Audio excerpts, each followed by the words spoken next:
있습니다. 많은 종교들이 있지만 거의 공통적으로 이 세상에 주는 메시지가 있는데, 그걸 요약하면 보통 세 가지를 얘기를 할 수가 있습니다. 첫째는 인간의 완성의 길이 무엇인가를 가르쳐 주고 있습니다. 인간이 완성되는 길이 무엇인가를 가르쳐 주고 있는데, 그래서 우리는 보통 하나님의 형상이라고 보통 말하고 있습니다. 두 번째로는 완성된 인격이 어떻게 삶을 살아가야 하는가를 가르쳐 주고 있습니다. 완성된 인격을 가지고 이 세상을 어떻게 살아야 하는가를 우리에게 제시해 주고 있습니다. 세 번째로는 완성된 인격을 가지고 그 인격대로 하나님의 말씀에 순종하고 살아간 사람들이, 그 종교가 제시하는 대로 살아간 사람들에게 주는 상급이 무엇인가를 우리에게 가르쳐주고 있습니다. 기독교의 인간 완성의 길은 마음과 정성과 뜻과 힘을 다하여 하나님을 사랑하고 하나님을 온전하심을 닮아가는 것이 바로 기독교의 완성입니다. 믿음을 통하여 우리들의 인격이 완성되어 가는 것을 말하고 있습니다. 그렇게 살아간 사람을 우리는 의인이라고 성경은 말하고 있습니다. 의인이 살아가야 할 삶의 윤리와 그 도덕은 사랑이고, 그 사랑을 실천하는 자에게 주는 보상은, 상급은 부활과 영생입니다. 우리는 그것을 구원이라고 말하고 있습니다.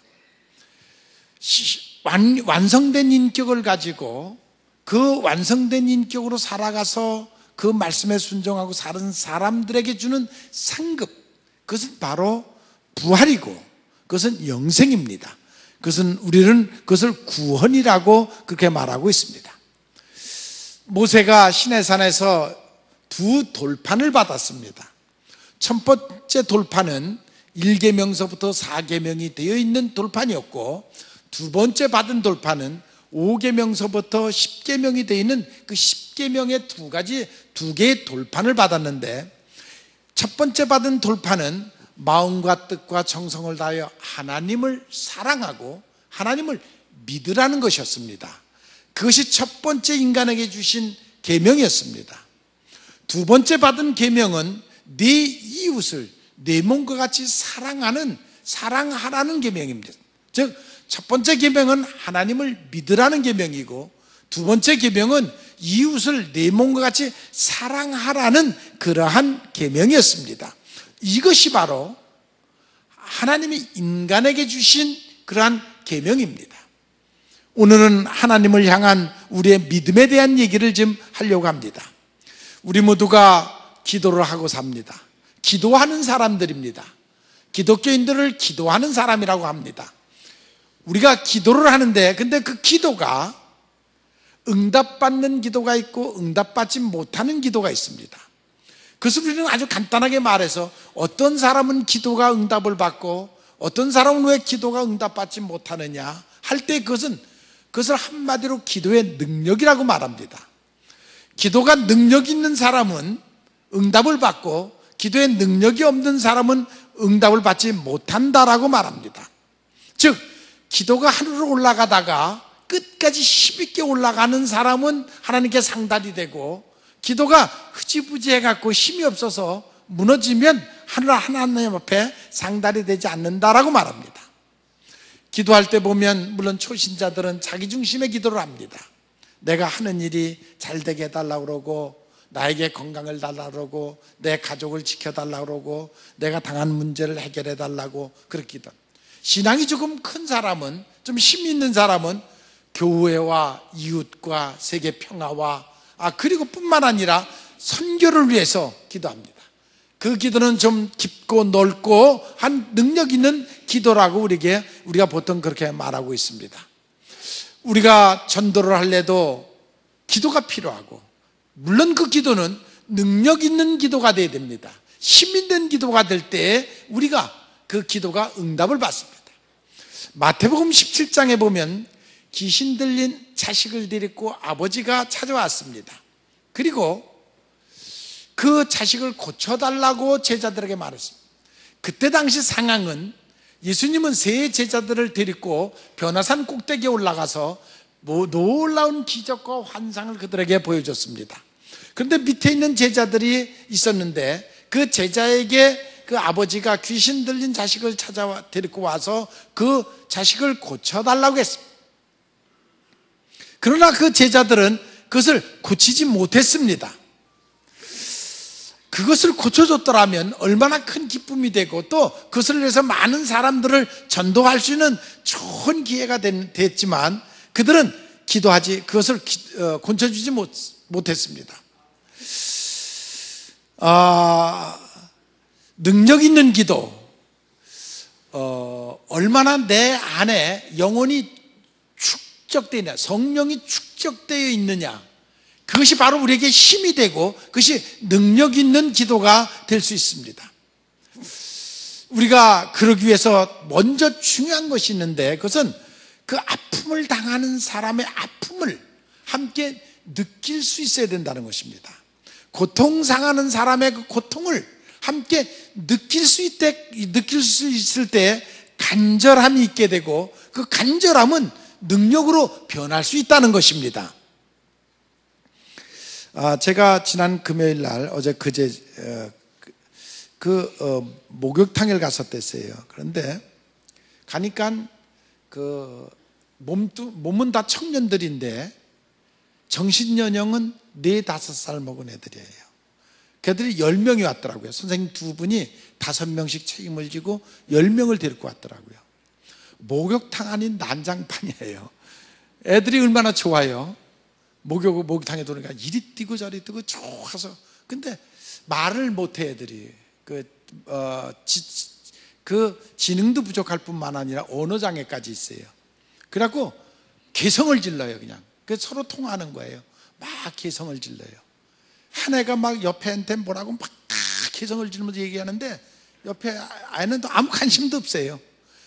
관심 있는 건 다 지금 다른 사람들이에요. 목욕하는 사람들이 다 관심을. 제가 뭘 저렇게 소리를 질러나 깜짝 놀라서 이렇게 보고 그랬어요. 걔들이 목욕 끝나고 나왔는데 저도 같이 걔들 따라서 나왔는데 보니까 옷 입는 데서 다 나가자 빠져 있어요. 그 청년들이 다 나가자 빠져. 그 선생님이 다 입혀주는 거예요. 4-5살 먹은 애 옷 입히듯이 그 옷을 다 입혀주는데 뭐 가만히나 있어야죠. 말도 안 들어요. 한 놈은 막 여기 옷 입히고 있으면 한 놈은 저쪽에서 기어가요. 딴 데로 막 기어가서 거울 본다고 막 기어가면 그걸 가서 또 데리고 오고. 선생님 한 분이서 하는데 굉장히 어려움을 겪더라고요. 저도 그 애들이 그 사이에 다 널브러져 있으니까 저도 옷을 입으러 가야 되는데 걔들을 건너서 가야 되니까 못 가고 이제 없어서 걔들 다 옷 입을 때까지 기다리고 있으면서 그 모습을 보면서 정말 기도가 절로 나오더라고요. 저 부모들이 저것을 보면 어떻겠는가, 그들의 아픔이 얼마나 클까 하는 생각을 하면서 그 기도가 되더라고요. 마태복음 15장에 보면 이방 여인이 딸이 귀신이 들렸어요. 그래갖고 이제 예수님께 와서 고쳐달라고. 다윗의 자손 예수여, 나를 불쌍히 여기소서. 내 딸이 흉악한 귀신에 들렸다. 정말 흉악한 귀신에 들렸더라고요. 그들의 표정이라든지 그냥 난데없이 화를 내면서 막 괴성을 지르는 그런 모습을 보면서 그것을 느낄 수가 있었어요. 그러나 누구도 이 여인의 그 외침에 관심이 없어요. 그 아픔에 아무도 동참하는 사람이 없어요. 그 간절함에, 그 여인의 자기 딸을 고치고 싶어하는 그 간절함에 아무도 관심이 없고 동조하려고 하지를 않아요. 그가 소리를 외칠 때 오히려 조용해라, 듣기 싫다 하고 다 외면하고 하는 그런 모습을 볼 수가 있어요. 우리는 가끔씩 하다 우리들 주위에서 정말 그 심령 속에 겉으로는 멀쩡하지만 그 가슴 깊은 곳에 아픔을 품고 있는 그 사람들의 그 아픔의 외침을 우리는 좀 들을 줄 알아야 되겠습니다. 심령 속에서 아파하는 그 고통의 소리를 들을 줄 아는 그 귀가 우리에게 있어야 되겠다 하는 생각을 합니다. 아무튼 그러기 위해서 가장 중요한 것은 사랑하는 마음입니다. 그들의 아픔을 들을 줄 아는 그 사랑하는 마음이 우리에게 있어야 돼. 관심이 좀 있어야 되겠다는 것입니다. 외아들을 데리고 와갖고, 귀신 들린 외아들을 데리고 와서 그 제자들에게 부탁했지만 아무도 그를 고쳐주는 그런 제자들이 없었습니다. 그럼에도 이 아버지는 포기하지 않습니다. 결국 기다리니까 예수님이 내려오셨고, 그래서 예수님께 내 아들을 불쌍히 여겨달라고 간구를 했습니다. 그때 예수님께서 어떤 말씀을 하시느냐면, 믿음이 없는 시대여, 내가 얼마나 너희와 함께 있으며 얼마나 너희를 참으리요, 그를 내게 데리고 와라 하시고는 그 미친 귀신 들린 아들을 고쳐주시는 그러한 모습을 볼 수가 있습니다. 여기서 예수님께서 믿음이 없는 세대요, 내가 얼마나 너희와 함께 있어야 하겠느냐 하는 이 말씀은 바로 제자들을 향해서 한 말씀이고, 오늘은 우리를 향해서 하시는 말씀입니다. 믿음이 없는 자들아, 내가 얼마나 너희에게 더 많은 것을 보여줘야 되겠느냐, 너희가 어느 때 가서야 너희가 믿을 수 있겠느냐 하시면서 지금 우리에게 주시는 그러한 말씀인 것입니다. 믿음이 없어서 이들이 귀신 들린 자를 내어 쫓지 못했습니다. 2년이나 예수님을 따라다녔지만 그들의 관심은 딴 데 있었습니다. 영적인 능력을 받으려고 하는 마음으로 예수님을 따라다니는 것이 아니라 세상의 힘을 얻으려고, 예수님이 왕이 되면은 내가 그래도 12제자 중에 하나니까 어떤 자리를 차지할까 하는 그 세상 권세, 사람들에게 나타나고 싶어하는 그 권세, 그들의 목적은 거기에 있었습니다. 그들은 그것을 찾기 위하여, 그것을 얻기 위하여 지금 예수님을 따라다니고 있습니다. 예수님은 지금 목적이 그것이 아니라 우리들의 심령 속에 영적인 능력, 영적인 권세를 주시기 위해서 예수님은 그 제자들을 데리고 다니면서 훈련을 시키는데, 그 제자들의 관심은 그곳에 있는 것이 아니라 세상 능력, 세상 권세에 있는 것을 볼 수 있어요. 그래서 예수님께서 책망을 받는 그런 모습. 그들이 변화산에 와 있지 않습니까? 지금 예수님도 변화산에 와 있지 않습니까?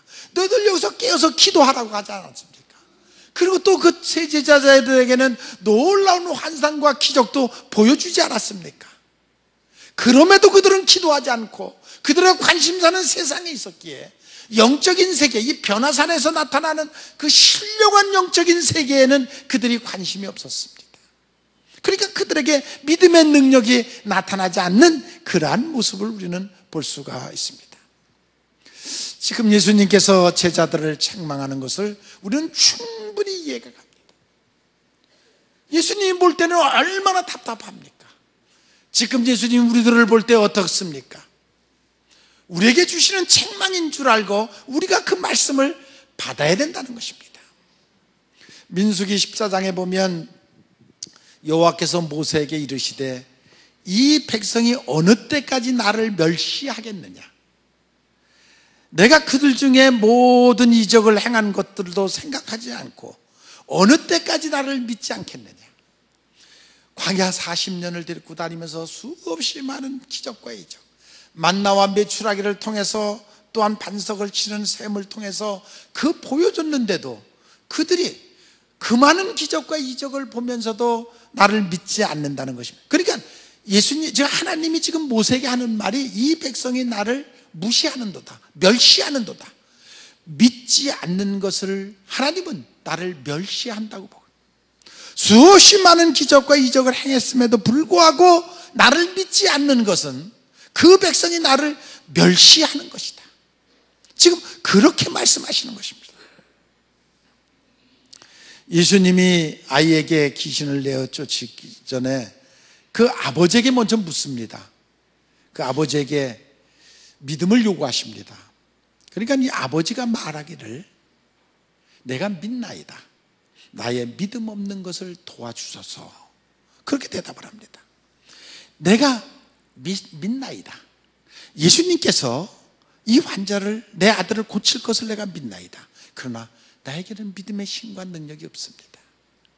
나 믿음의 힘과 능력이 없는 나를 좀 도와주십시오 라고 말하는 것을 볼 수가 있습니다. 자, 이 모습이 우리들의 모습입니다. 우리가 예수를 믿기에 교회도 옵니다.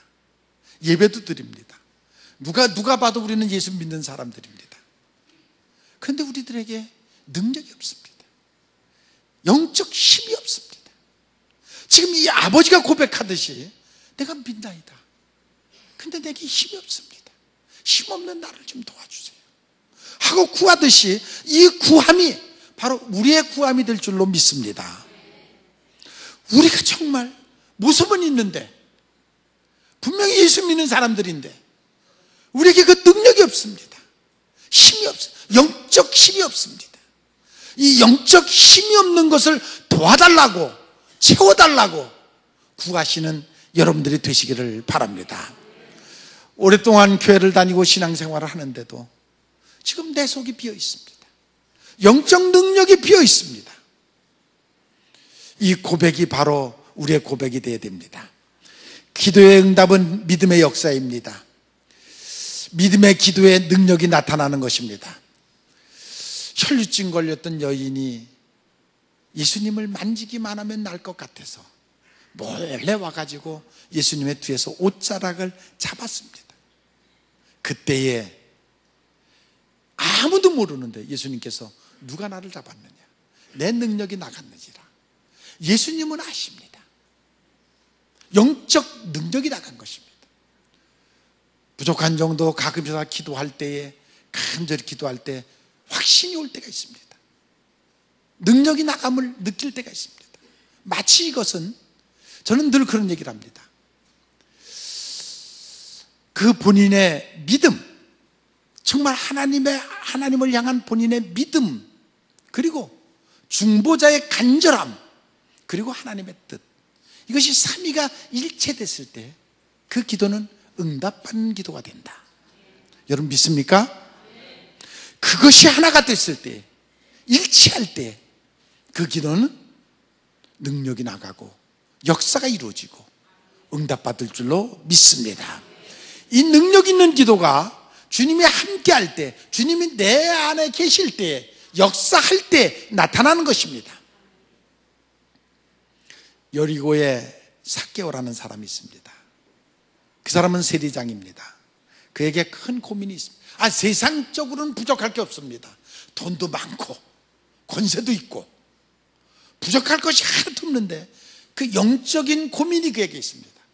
자기가 짓는 죄를 그는 압니다. 자기가 구원받을 수 있는 사람이 될지, 구원받지 못할 것에 대한 관심이 그에게 있습니다. 그래서 그는 모든 것, 세상으로는 부족한 것이 하나도 없는데, 그런데 자기 영적 고민, 구원에 대한 고민이 있었습니다. 그런데 그 문제를 해결할 수 있는 분이 예수님이라는 소문을 들었습니다. 그런데 마침 여리고에 예수님이 지나가신다는 것입니다. 그는 이번에 내 이 문제를 예수님을 통해서 좀 해결해야 되겠다. 예수님께 달려나갔지만 이미 15,000명, 2만 명이 예수님을 에워싸고 가고 있으니까 도대체 예수님 앞에 접근할 수가 없었습니다. 그는 돌무화과 나무에 올라가 갖고 그리고 그 예수님을 바라보고 있습니다. 비록 마음은 원이로되 예수님을 가까이 갈 수는 없지만 그래도 예수님을 향한 관심, 그것이 그는 돌무화과 나무에 올라가서 예수님을 바라보고 있는 것을 볼 수가 있습니다. 그런데 그 마음이 예수님께 전달됐습니다. 예수님이 지나가시다가 삭개오라, 내려와라. 내가 오늘 네 집에 유하여야겠다. 여러분, 예수님이 스쳐만 가도 그것은 축복입니다. 예수님이 스쳐만 가도 기적과 이적이 일어납니다. 그런데 그 집에 유하여야겠다. 내가 오늘 밤 너와 함께 해야겠다. 이것은 얼마나 큰 축복인지를 모릅니다. 예수님이 지나가기만 해도 역사가 나타나는 수없이 많은 사건들을 우리는 볼 수가 있습니다. 그런데 그 예수님이 우리 집에 거하시겠다는 것입니다. 예수님이 바람처럼 우리들에게 스쳐갈 때가 있지만, 그러나 그 예수님이 여러분들의 마음속에 임하신다는 것입니다. 함께 하시겠다는 것입니다. 그것은 얼마나 큰 축복인지 모릅니다. 교회를 스쳐간 사람들이 많습니다. 보통 평균적으로 반은 끝까지 남아서 예수를 믿고 반은 그냥 스쳐갑니다. 때로는 5년, 10년 교회 다니다가도 그만둡니다. 그것은 예수님을 구경하러 다녔던 사람들입니다. 예수님이 그 심령 속에 들어와 계시면 절대로 그만두지 못합니다. 그만뒀다가도 다시 돌아옵니다. 예수님이 그 마음속에 살아계시면, 그 사람 임재하시면 그 사람들은 다시 돌아옵니다. 요한복음 15장에 보면 내 안에 거하라 나도 너희 안에 거하리라. 가지가 포도나무에 붙어있지 아니하면 저절로 열매를 맺을 수 없다. 너희가 내 안에 있으면 열매를 맺을 수 있다. 저가 내 안에, 내가 저희 안에 있으면 그 사람은 나를 떠날 수가 없다. 여러분 믿습니까? 예수님이 승천하시기 전에 모든 믿는 자들에게 볼지어다 내가 세상 끝날까지 너희와 항상 함께 하리라 하였습니다. 하나님은 삼위일체 하나님이십니다. 하나님은 우주 만물을 창조하신 분이고 예수님은 이 땅에 오셔서 우리의 죄를 대신해서 어린 양처럼 속죄의 제물이 되신 분입니다. 그래서 십자가에서 희생하셨고 그리고 다시 부활승천해서 지금은 하나님 우편에 계십니다. 지금도 계속 죽어가는 그리스도인들, 천국에 오는 그리스도인들을 중보적 중계를 하고 계십니다. 하나님 앞에 변론하고 계십니다. 이 사람이 죄는 있지만 나를 믿은 사람입니다. 속죄의 죄로, 속죄의 피로 용서해 주시고 천국 가게 해 주십시오. 그 지금 중재 역할을 하나님 우편에서, 그 재판장에서 우리의 영혼을 변론하고 계십니다. 예수님은 그래서 천국에 가셨고 지금은 그 예수님을 대신해서 보혜사 성령을 보내주셨습니다. 그래서 지금은 보혜사 성령이 우리와 함께하고 계십니다.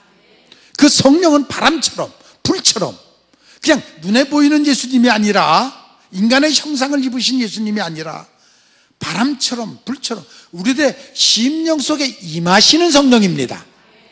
임하시는 하나님이십니다. 임하시는 예수님이십니다. 그래서 우리 안에 지금 계신 분인 것입니다. 오늘 삭개오에게 내가 네 가정에 유하여야 되겠다. 예수님이 삭개오 가정에 머무르실 때에 그 가정에 큰 변화가 일어납니다.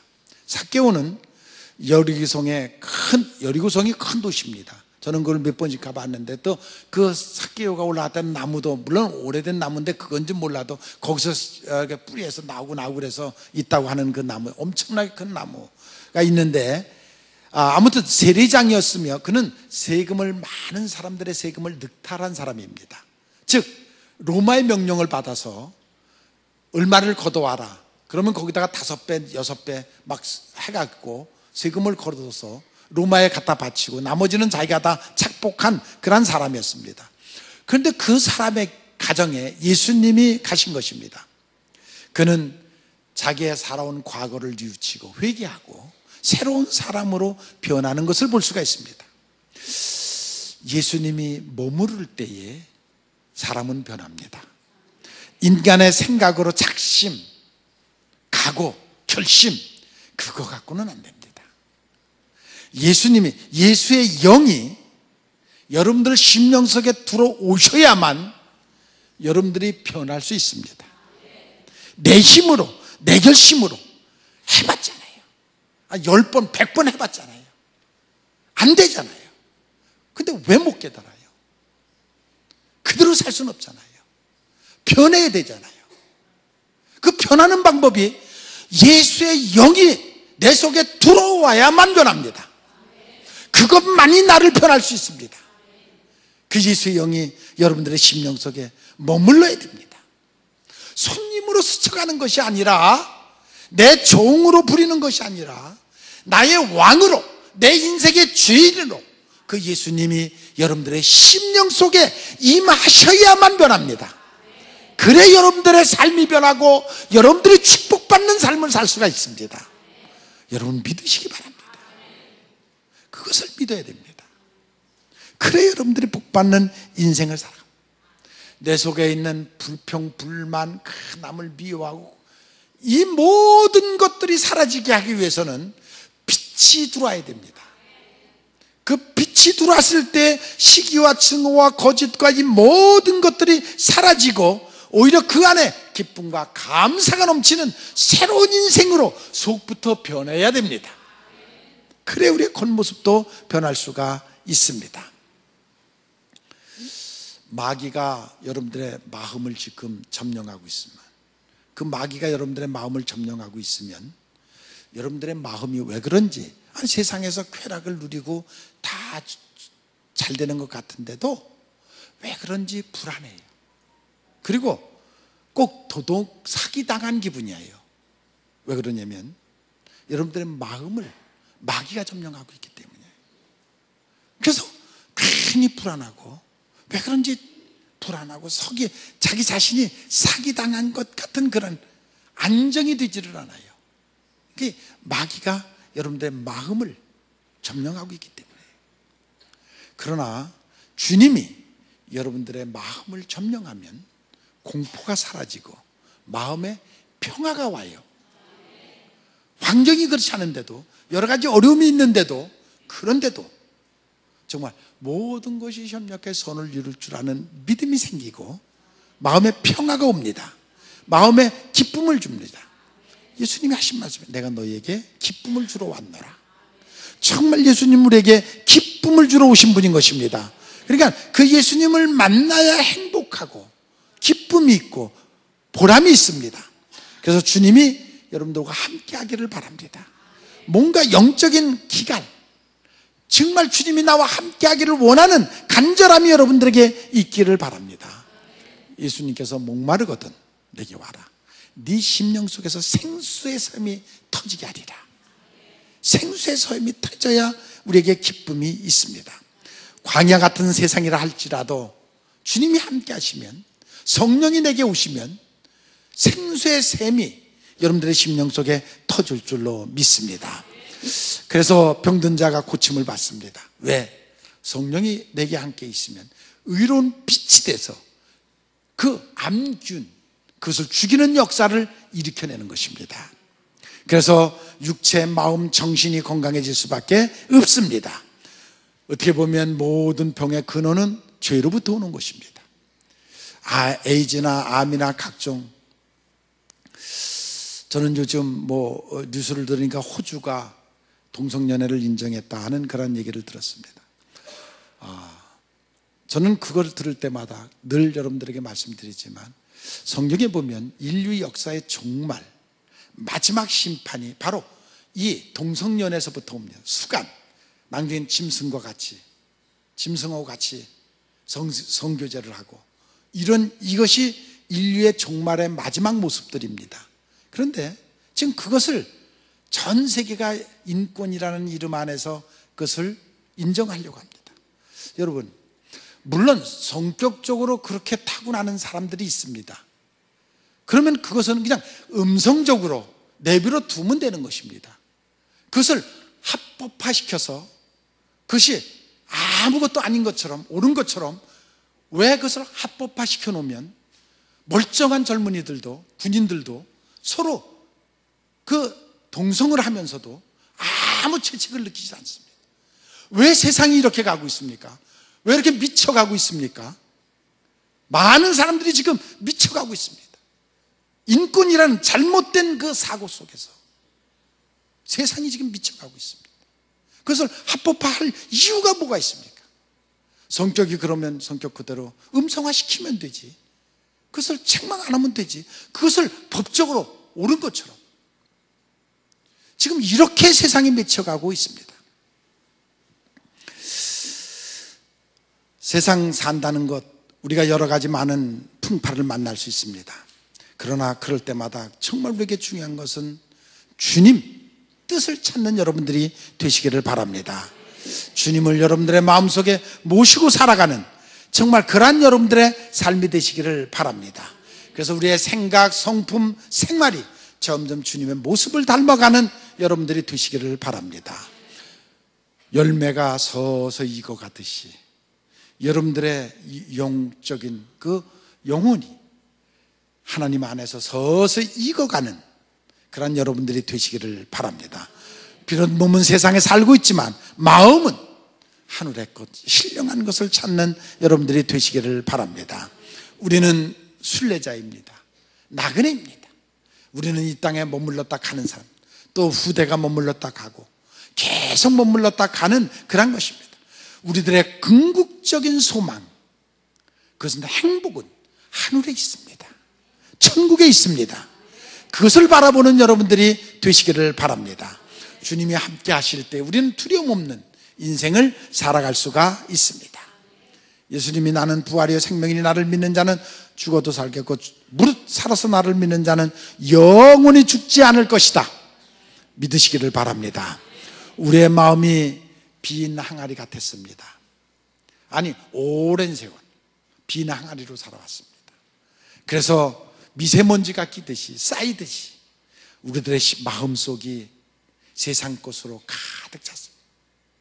미세먼지처럼 세상 여러 가지 풍습과 모든 것으로 아주 쌓이고 쌓여가지고 가득 쌓여져 있습니다. 여러분, 이것을 토해내야 됩니다. 이것을 씻어내야 됩니다. 그것을 다 씻어내고 깨끗한 심령이 될 때 천국을 보는 눈이 열릴 줄로 믿습니다. 그것을 씻어내기 위해서 우리가 끊임없이 예배드리고 끊임없이 기도드리고 그래서 끊임없이 회개해서 무엇이 죄인지를 알고 그것을 자꾸만 씻어내서 정말 바닥이 보일 때 거기에 바로 천국이 보일 줄로 믿습니다. 내 속에 있는 죄, 병, 약한 마음 모두 버리고 소망과 기쁨이 가득한 여러분들이 되시기를 바랍니다. 여리고성의 세리장이며 부자였던 삭개오, 마음에 평화가 없습니다. 그래서 그는 예수님을 찾아 나왔습니다.